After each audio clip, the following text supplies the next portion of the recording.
বাদললৈ গুলি চালনা এবাৰ দুৰ্বৃত্তই গুলি চালনা কৰিছে সুখবীৰ সিং বাদলক স্বৰ্ণ মন্দিৰৰ সন্মুখত সুখবীৰ সিং বাদলে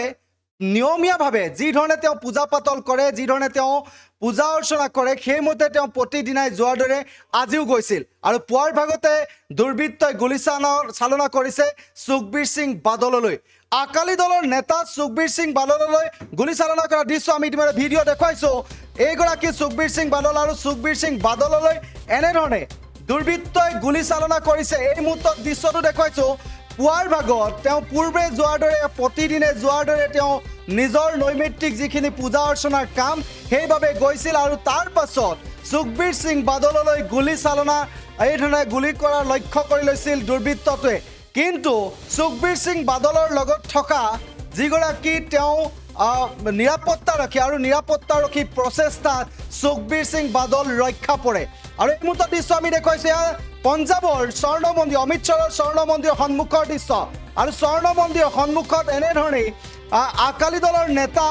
আকালি দলৰ নেতা এইগৰাকী সুখবীৰ সিঙলৈ ইতিমধ্যে দুৰ্বৃত্তই গুলি চালনা কৰাৰ লক্ষ্য বান্ধি লৈছিল আৰু দুৰ্বৃত্তই হত্যা কৰাৰ চেষ্টা চলাইছিল সুখবীৰ সিং বাদলক আৰু সুখবীৰ সিং বাদললৈ এনেধৰণে চুচা মাৰি গৈছিল আমি দৃশ্য দেখুৱাইছো ভিডিঅ' দেখুৱাইছো কেনেধৰণে সুখবীৰ সিং বাদললৈ চুচা মাৰি গৈছিল আৰু এনেধৰণে গুলি চালনা কৰি হত্যা কৰাৰ পৰিকল্পনা কৰিছিল সুখবীৰ সিং বাদলক কিন্তু সুখবীৰ সিং বাদলৰ লগত থকা নিৰাপত্তাৰক্ষীৰ বাবে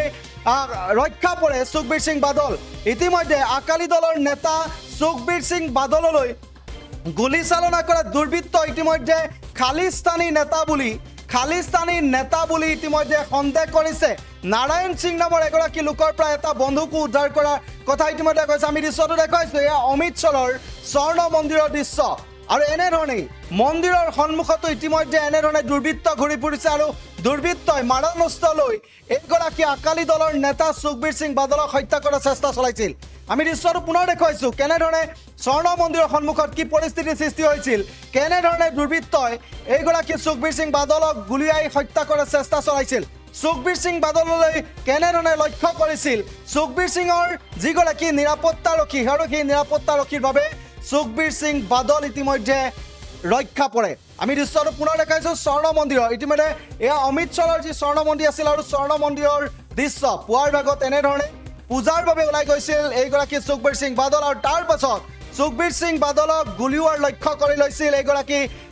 দুৰ্বৃত্তই আৰু দুৰ্বৃত্তগৰাকী ইতিমধ্যে খালিস্তানী নেতা বুলি সন্দেহ কৰিছে নাৰায়ণ সিং নামৰ এগৰাকী লোকৰ পৰা এটা বন্দুক জব্দ কৰিছে আৰু এই মুহূৰ্তত দৃশ্যটো দেখাইছো কেনেধৰণে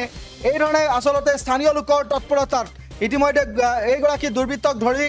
আৰক্ষীক চমজাই দিয়া আৰু এই মুহূৰ্তত দৃশ্যত আমি কেনেধৰণৰ দৃশ্য এটা দেখুৱাইছো যে এইগৰাকী খালিস্তানী নেতা বুলি ইতিমধ্যে চিনাক্ত বা সন্দেহ কৰিছে এইগৰাকী খালিস্তানী দুৰ্বৃত্তই হত্যা কৰাৰ চেষ্টা চলাইছিল সুখবীৰ সিং বাদলক কিন্তু কি কাৰণে সুখবীৰ সিং বাদলক লক্ষ্য কৰি লৈছিল সেই কথা এতিয়াও স্পষ্ট হোৱা নাই সমগ্ৰ ঘটনাৰ সন্দৰ্ভত ইতিমধ্যে আৰক্ষীয়ে তদন্ত কৰিছে আৰু তদন্ততে পোহৰলৈ আহিব সুখবীৰ সিং বাদলক লক্ষ্য কৰাৰ কাৰণ কি আছিল হত্যা পৰিকল্পনা কিয় কৰিছিল সুখবীৰ সিং বাদলক এয়া পৰৱৰ্তী সময়ত সুখবীৰ সিং বাদলক হত্যাৰ পৰিকল্পনা কিয় কৰা হৈছিল পৰৱৰ্তী সময়ত আৰক্ষীয়ে যি তদন্ত কৰিব আৰক্ষীৰ তদন্তত পোহৰলৈ আহিব কিন্তু মই এটা কথা ক'ব লাগিব যে মন্দিৰৰ সন্মুখতো এতিয়া একাংশ দুৰ্বৃত্ত এনেধৰণে মাৰণাস্ত্ৰলৈ ঘূৰি ফুৰে আৰু মাৰণাস্ত্ৰলৈ ঘূৰি ফুৰা এনেধৰণৰ দুৰ্বৃত্তই একাংশ লোকক টাৰ্গেট কৰে আৰু এই দুৰ্বৃত্তৰ টাৰ্গেট আছিল এইবাৰ আকালি দলৰ নেতা সুখবীৰ সিং বাদল আৰু সুখবীৰ সিং বাদলক এনেধৰণে হত্যা কৰাৰ চেষ্টা চলাইছিল পৰৱৰ্তী সময়ত আৰক্ষীৰ তদন্তত কেনেধৰণে কি কথা পোহৰলৈ আহে কিয় টাৰ্গেট কৰা হৈছিল সুখবীৰ সিং বাদলক যিগৰাকী আকালি দলৰ মুৰব্বীগৰাকী কিয় টাৰ্গেট কৰা হৈছিল এয়া পৰৱৰ্তী সময়ত পোহৰলৈ আহিব সকলো ঘটনা যিহেতু আৰক্ষী ইতিমধ্যে তদন্ত অব্যাহত ৰাখিছে আৰক্ষী তদন্তত সকলো কথা পোহৰলৈ আহিব এই মুহূৰ্তত আমি দেখুৱাইছো দৃশ্যটো কেনেধৰণে টাৰ্গেট কৰিছিল কেনেধৰণে টাৰ্গেট কৰাৰ পাছত সুখবীৰ সিং বাদলৰ লগত থকা এগৰাকী নিৰাপত্তাৰক্ষীয়ে নিৰাপত্তাৰক্ষী উদ্যোগতে ৰক্ষা পৰে সুখবীৰ সিং বাদল পৰৱৰ্তী সময়ত আৰক্ষীৰ তদন্তত কি পোহৰলৈ আহে পৰৱৰ্তী সময়ত জনাই যাম আপোনালোকে চাই থাকিব দা নিউজ প্লাছ যিকোনো খবৰৰ বাবে